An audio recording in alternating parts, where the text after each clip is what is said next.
El mapa de Piri Reis es un fragmento de un mapa elaborado por el almirante y cartógrafo otomano Piri Reis en 1513. Piri Reis nació en Galípoli en 1465. Sobrino de un célebre corsario, Kemal Reis, desde muy joven acompañó a su tío en sus correrías marinas, participando en las campañas navales contra Venecia y en la conquista de la isla de Rodas en 1523. 2 años antes de esta fecha, había publicado el libro de las materias marinas, cuya exhaustiva información hacía referencia exclusivamente al Mediterráneo. Una nueva versión ampliada, dedicada al sultán Solimán el Magnífico, concluyó en 1526, con una dedicatoria en verso, en la que contaba la historia de un astrónomo que se llamaba Colón, que salió en busca de Antaile y la descubrió. Hoy la ruta es muy conocida, y su mapa llegó hasta nosotros. En ella, se refería también al mapa que él mismo había dibujado años atrás, y del que había hecho obsequio a Selim I en el Cairo. En los márgenes detalla sus fuentes, un mapa de Cristóbal Colón, encontrado en un barco español apresado en 1501, y 4 mapas portugueses más recientes. Además contó con los informes de un marino que había participado en los primeros viajes colombinos, posteriormente capturado por su tío, que lo había hecho su esclavo. Por contener aparentes representaciones de tierras entonces desconocidas, y a raíz de los propios escritos de Reis, indicando que otras de sus fuentes habían sido los antiguos reyes del mar, ha suscitado gran interés como enigma.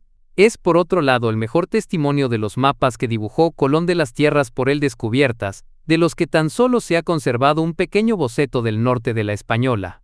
El original se conserva en el Museo Topkapi Sarayı de Estambul, donde se localizó en 1929, pero no suele estar expuesto al público.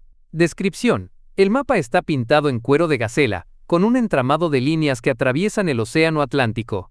Llamadas líneas de rumbo, son típicas de las cartas de los marinos medievales tardíos, y no indican latitud y longitud, sino que se usan como ayuda para establecer direcciones hoy en día. Se usan también en aviación. En el varille comentario marginal está anotado: un mapa de esta clase no lo posee nadie hoy en día. El mapa incluye dibujos, acompañados de inscripciones, que indican descubrimientos importantes. Uno de ellos se corresponde, casi con total certeza, con la expedición de Pedro Álvarez Cabral de 1500. Se cree que Cabral descubrió Brasil cuando los vientos lo sacaron de su ruta durante un viaje a las Indias Orientales. La península ibérica y la costa de África Occidental están dibujadas con mucho cuidado, casi como en las cartas portulanas. Es frecuente que reciba el nombre de Portulano, a pesar de que no lo sea stricto sensu. Muchos de los nombres de estas regiones se dan en turco, sin transliterar del español o el portugués. En la parte superior del mapa, hay un dibujo de un barco anclado junto a un pez, con 2 personas sobre su lomo, una clara referencia a la leyenda medieval de San Brandán de Irlanda. Está copiado cuidadosamente de uno de sus mapas fuente, evidencia de que al menos uno de los mapamundis mencionados por Piri Reis era una producción europea medieval, y no un mapa de los antiguos reyes del mar, como él afirma. Historia, autor y fecha. La historia del mapa comenzó en 1501, 9 años después del descubrimiento de América por Colón, cuando Kemal Reis, capitán de la flota otomana, capturó 7 naves cerca de las costas de España, y descubrió mediante interrogatorio a las tripulaciones que uno de ellos, que había viajado con Colón hacia el Nuevo Mundo, poseía un mapa dibujado por Colón en persona. Kemal envió el marino a su sobrino Piri, también capitán naval y cartógrafo. En 1511, Piri Reis comenzó a diseñar un nuevo mapa que contendría todos los recientes descubrimientos ibéricos. Usó unas 20 fuentes cartográficas, de las cuales se conoce la procedencia de 14, 4 por entonces novedosas cartas portuguesas, 8 tolemaicas, una árabe, y la colombina entregada por el marino español capturado. La carta arábiga describía la India, las islas portuguesas, América, el Océano Índico y China, y la de Colón mostraba el Caribe. No se ha determinado a qué cartas tolemaicas se refería Reis. En 1517, presentó su mapa al sultán Solimán el Magnífico, que, impresionado, lo retribuyó ascendiéndolo a almirante. En 1521 produjo otra contribución a la cartografía mundial, un atlas y guía de las costas e islas del mar Mediterráneo, publicado bajo el nombre de Kitab y Varille Libro de las Materias Marinas. Este libro incluía un relato del descubrimiento del Nuevo Mundo por Colón, virtualmente idéntico a una extensa descripción en el lado izquierdo del portulano de Won. 1513. Esta obra fue de suma ayuda para los peritos que intentaban determinar la autenticidad del mapa de Reis, que llegaron a una conclusión positiva. Piri se retiró a Galípoli y trabajó durante los siguientes 3 años, reduciendo los mapas fuente a una misma escala, lo que era una labor muy dificultosa. Al terminarla, agregó esta inscripción: el autor de esto es el humilde Piri ibn Haji Muhammad, conocido como el sobrino de Kemal Reis, en la ciudad de Galípoli en el sagrado mes de Muharram, del año 9-1-9-1-5-1-3. Hallazgo y recepción: vista del Palacio de Topkapi desde el Bósforo. En 1929, el Palacio de Topkapi, en Estambul, Turquía, estaba en proceso de ser convertido en museo. Un grupo de eruditos que trabajaban clasificando material en la sección de archivos del Imperio Otomano hizo un descubrimiento notable. Una sección de un mapa de principios del siglo XVI, basada, en apariencia, en cartas dibujadas por Cristóbal Colón en su viaje al Nuevo Mundo. El hallazgo fue presentado a la comunidad científica 2 años después por el orientalista alemán Paul Kahl en el 18º Congreso de la Especialidad y causó una profunda impresión. El portulano presentaba una inscripción que despertó gran interés. Las costas e islas de este mapa fueron obtenidas del mapa de Colón. El presidente turco de la época, Kemal Atatürk, ordenó que la Sociedad de Historia de Turquía realizase una reproducción del mapa en facsímil, la cual fue publicada en 1933. El mapa de Piri Reis ha sido desde entonces un elemento de orgullo histórico para los turcos. Importancia: Mapa de Bartolomé Colón, de las Indias Occidentales, 1506, según el boceto de Alessandro Sorsi. Hasta el descubrimiento del mapa de Piri Reis, había únicamente 2 fuentes cartográficas, ambas indirectas, para comprender cuál era la visión de Cristóbal Colón sobre sus propios descubrimientos. Una de estas era un boceto recogido en un códice de 1522 por Alessandro Sorsi, cartógrafo de Venecia, que dijo que se basaba en un mapa traído por Bartolomé Colón, hermano del descubridor, en 1506. Pero el mapa de Sorsi contenía información que en ese año era desconocida, y por lo tanto no puede usarse para deducir cómo eran los conceptos geográficos de Colón, aunque mostrase al Nuevo Mundo como parte de Asia.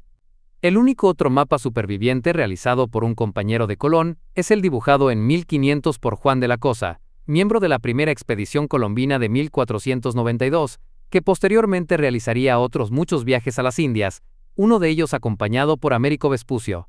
Pero el mapa de Juan de la Cosa muestra correctamente Cuba como una isla, mientras que Colón no solo creía que Cuba era una península asiática, sino que se lo hizo jurar a sus tripulantes por miedo a las consecuencias que el hecho de haber arribado a una isla y no a un continente podría causar. En su reputación, la expedición había zarpado de España con el propósito de hallar una ruta a las Indias a través del Atlántico.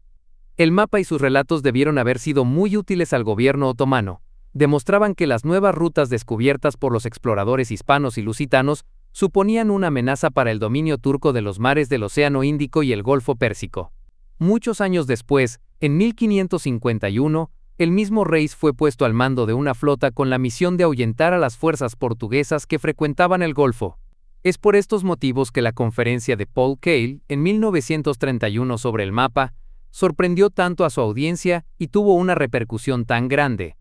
Parecía casi milagroso que el único registro cartográfico directo del mayor descubrimiento de todos los tiempos se hubiera preservado en una biblioteca de Estambul, y que su conservación se debiera a un pirata de la Marina otomana.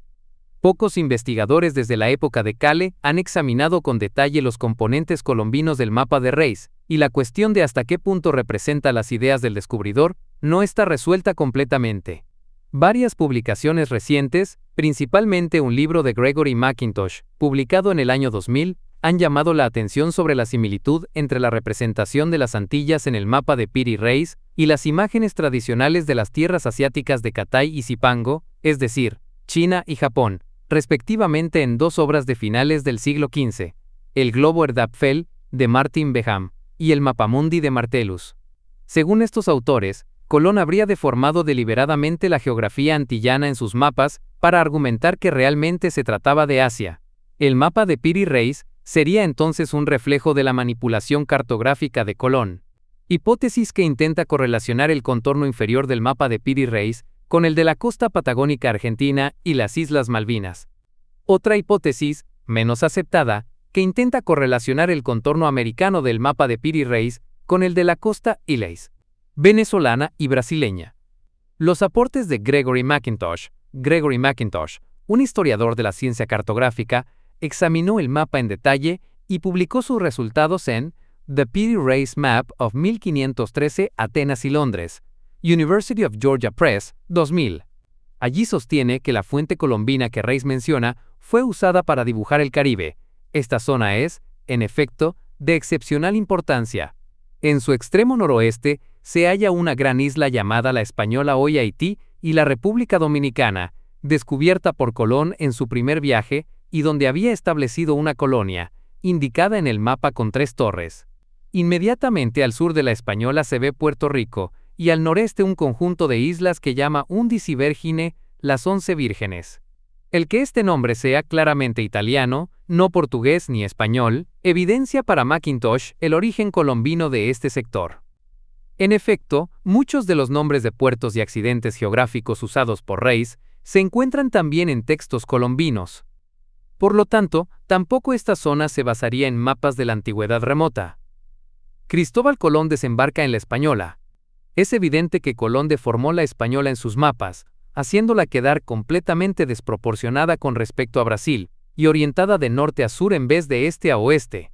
De esa manera quedaba sorprendentemente parecida a las representaciones convencionales del Zipango Japón de Marco Polo, que se ven en los mapas de Martin Behaim o Paolo Toscanelli, que Colón utilizó. Colón, al menos en su primer viaje, estaba convencido de haber hallado aquel territorio fabuloso, y habría dibujado la Española con esta forma para apoyar su tesis. Un elemento aún más importante para reafirmar el origen colombino de esta zona del mapa, frente a su supuesto origen arcaico, es que la verdadera isla de Cuba no aparece como tal, lo cual es lógico en un mapa colombino, pues Colón pensaba al principio que el territorio continental americano era una parte de Asia, y lo dibujó según este diseño. En el mapa de Piri Reis, la proyección continental que se halla frente a la Española es con toda seguridad Cuba, y aparece de norte a sur tal y como Colón creía, influenciado por las descripciones de Marco Polo sobre Catay. Dado que Colón pensaba que había hallado la costa asiática, lógicamente dibujó el continente de esta manera, según la representación convencional. De hecho, todo sector continental en el extremo noroeste está etiquetado con topónimos que en los viajes colombinos fueron asignados a lugares cubanos. McIntosh afirma que el mapa muestra 2 grupos de islas vírgenes porque Piri Reis las tomó de 2 mapas distintos, sin advertir que representaban lo mismo. La delineación de la costa brasileña en la carta de Piri Reis es mucho más precisa que la caribeña. La relación y distancia entre Sudamérica y la costa africana occidental, por ejemplo, es mucho más correcta que en la mayoría de mapas europeos de su época. Los nombres que aparecen en esa zona, claramente transliterados del italiano y el castellano, quedan nítidamente asociados a los informes de viaje de Américo Vespucio y otros. Charles Hapgood, el área caribeña del mapa es tremendamente imprecisa. El autor e historiador estadounidense Charles Hapgood intentó hacerla encajar postulando una proyección equidistante desde un punto de origen próximo a El Cairo, diciendo que la isla que aparece claramente identificada como la Española es en realidad Cuba, y reorientando todas las regiones caribeñas del mapa. Esta tesis ha sido recibida con escepticismo por la comunidad científica, y se le ha acusado de deformar la realidad para adaptarla a su teoría. Uno de los detalles topográficos más sorprendentes, y de los que han causado más discusiones, es la presencia de una cadena montañosa a lo largo de Sudamérica, que Hapgood identificó como los Andes. Los ríos que parten de ella, lógicamente, se consideran el Amazonas, el Orinoco y el Río de la Plata, y el animal con 2 cuernos que se halla junto a las montañas, según Hapgood, es una llama. Sin embargo, el mapa de Piri Reis no es el primero en mostrar montañas en el interior de Sudamérica. El planisferio de Caverio Biblioteca Nacional de Francia y la carta de Martin Waldseemüller, de 1507, dibujan la costa este de Sudamérica, aunque esquemáticamente, y una cadena montañosa adornada con árboles. Mapa de Nicolaus Caverio 1504 y 1505. Se aprecia una cordillera en aproximada concordancia con la de los Andes, pero no aparece la mítica Tierra del Sur. El mapa de Caverio se dibujó entre 1504 y 1505, mucho antes de que se explorara esa zona del interior. Existe una similitud extraordinaria entre este mapa y el de Piri Reis, por lo que cabe suponer que el uno se basa en el otro. Piri Reis podría haber tenido acceso también a los mapas de Waldseemüller 1507, Clareanus 1510 y Jan de Stopnica 1512. Todos están relacionados entre sí y, casi sin duda, se derivan del mapa de Caverio. En particular, el mapa de Jan de Stopnica pudo haber sido accesible para Piri Reis, pues fue impreso en Cracovia, una edición de Claudio Ptolomeo en 1512, un año antes del dibujo del pirata turco. Este podría ser uno de los mapas que llamó, dibujados en la época de Alejandro el Grande, 356 y 323 a.C., a que hace referencia el propio Reis, cayendo en la confusión que existía entre los dos Ptolomeos Ptolomeo, el general de Alejandro Magno, y Claudio Ptolomeo, astrónomo matemático y geógrafo griego del siglo II después de Cristo. Mapamundi de Abraham Ortelius 1570, en el que figura la inmensa Tierra Austral fundida a la isla grande de Tierra del Fuego. La zona de la Antártida y la costa de tendencia hacia el este situadas en el extremo inferior fue crucial para las hipótesis de Hapgood. Pero, aunque ninguno de los mapas derivados de Niccolò Caverio muestre un continente antártico, otros grupos de mapas antiguos sí lo hacen. A partir del siglo XV, los cartógrafos frecuentemente incluyeron una gran masa meridional que unía África con Asia, haciendo del Océano Índico un mar interior. Esta noción geográfica se deriva de interpretaciones ptolemaicas de la Terra Australis. Cuando el portugués Fernando de Magallanes pasó entre Sudamérica y la isla de Tierra del Fuego, a través del estrecho que lleva su nombre, creyó que la isla se trataba del extremo norte del mítico territorio del que hablaban los griegos antiguos. No fue sino hasta el viaje de Francis Drake de 1578 cuando esta idea se corrigió. La búsqueda de la Terra Australis duró siglos, produciendo el descubrimiento de la gran isla que ahora lleva el nombre que tanto fascinó a los cartógrafos renacentistas, Australia. Pero la Antártida no se quiso manifestar a los grandes descubridores. Existen indicios de que fue avistada antes de su descubrimiento oficial en 1820, por ejemplo el relato de Américo Vespucio desplazado 500 millas, unos 900 kilómetros de su ruta por los vientos, donde habla de una tierra vista, quizás las Islas Malvinas o tal vez la propia Antártida. Algunos de los textos que dan soporte a esta hipótesis son presumiblemente apócrifos, pero la evidencia cartográfica inmediatamente posterior tiende a apoyarla. En 1514, el año posterior a la finalización del mapa de Piri Reis, 2 barcos portugueses y otros 2 holandeses informaron cosas parecidas. Si esta llamada Presel Headland era o no la Antártida es tema de discusión, pero no lo es el hecho de que un buque del siglo XVI, bien construido y pilotado, pudiera llegar muy al sur. Planisferio de Rumult Mercator, 1587. En este mapa sigue apareciendo una Terra Australis incógnita. Hapgood admite que hay unas 900 millas de la costa sudamericana que no aparecen en el mapa otomano. A la fecha no existen evidencias históricas que sustenten que la carta de Reis procede de antiguas civilizaciones o de culturas desconocidas. El mapa de Piri Reis se considera actualmente una extraordinaria y bella compilación de todo el conocimiento geográfico de la Europa medieval tardía. Gavin Menzies, el exmilitar británico Gavin Menzies, en su libro 1421, The Year China Discovered the World, presenta la teoría de que la masa terrestre meridional del mapa de Reis es realmente la Antártida y que está basada en cartas chinas anteriores. Según Menzies, el almirante Hong Bao habría cartografiado esta costa a las órdenes del almirante Zheng He unos 70 años antes de que Colón descubriera América. La expedición habría tenido como objetivo colocar a todo el planeta bajo el control tributario del emperador chino. La teoría de Menzies ha sido desacreditada por la historiografía científica. Porción meridional de América. La mayoría de los eruditos considera que las alegadas similitudes del perfil meridional del mapa de Reis con el de la costa antártica son en extremo tenues y coincidentales. Durante siglos, antes del descubrimiento del continente blanco en el siglo XIX, los cartógrafos habían dibujado una gran masa austral de tierra, la Terra Australis incógnita, basados en la presunción de simetría exigida por Aristóteles y Eratóstenes, entre otros naturalistas griegos. La masa meridional del mapa de Reis podría ser una continuación de esta tradición. En un principio se creía que el extremo sur de Sudamérica y el de, una vez descubierta, Australia, debían estar unidos a esta gran tierra polar, de la que se pensaba que era mucho mayor de lo que es el verdadero continente blanco. Se ha sugerido que la supuesta Antártida que figura en la parte meridional del mapa no es otro perfil que el de la costa patagónica oriental, girada en sentido antihorario unos 90 grados, debido a falencias en los mapas portugueses, en los que Reis se basó entre los navegantes de la península ibérica. Era común el modificar sustancialmente la longitud posicional de los territorios, para situarlos a un lado u otro del límite asignado por el Tratado de Tordesillas, o por limitaciones de espacio en la piel de gacela que sirve de sustrato al dibujo. En efecto, pudo darse el caso de que Piri Reis, o el escriba que copió su obra, reparase en que al llegar al Río de la Plata, se estaba acabando la valiosa piel de gacela. En este momento podría haber girado la línea costera hacia el este y haber descrito un semicírculo que le cupiera en el cuero. Este tipo de prácticas eran muy habituales en la época. Un examen minucioso del borde costero apoya esta visión, revelando representaciones de las bocas y angosturas del estrecho de Magallanes y zonas aledañas, los principales golfos y bahías, y las Islas Malvinas, el archipiélago, cuya isla principal es llamada por Reis, Isla de Sare. La zona de la Gran Bahía o Golfo Intermedio correspondería al Río de la Plata, y el punto más oriental de la costa, al extremo meridional de Argentina, en Tierra del Fuego. Además, las anotaciones del mapa, que indican que el área es calurosa y habitada por serpientes, no encajan en la suposición de que se trata de la Antártida, pero sí en la hipótesis patagónica.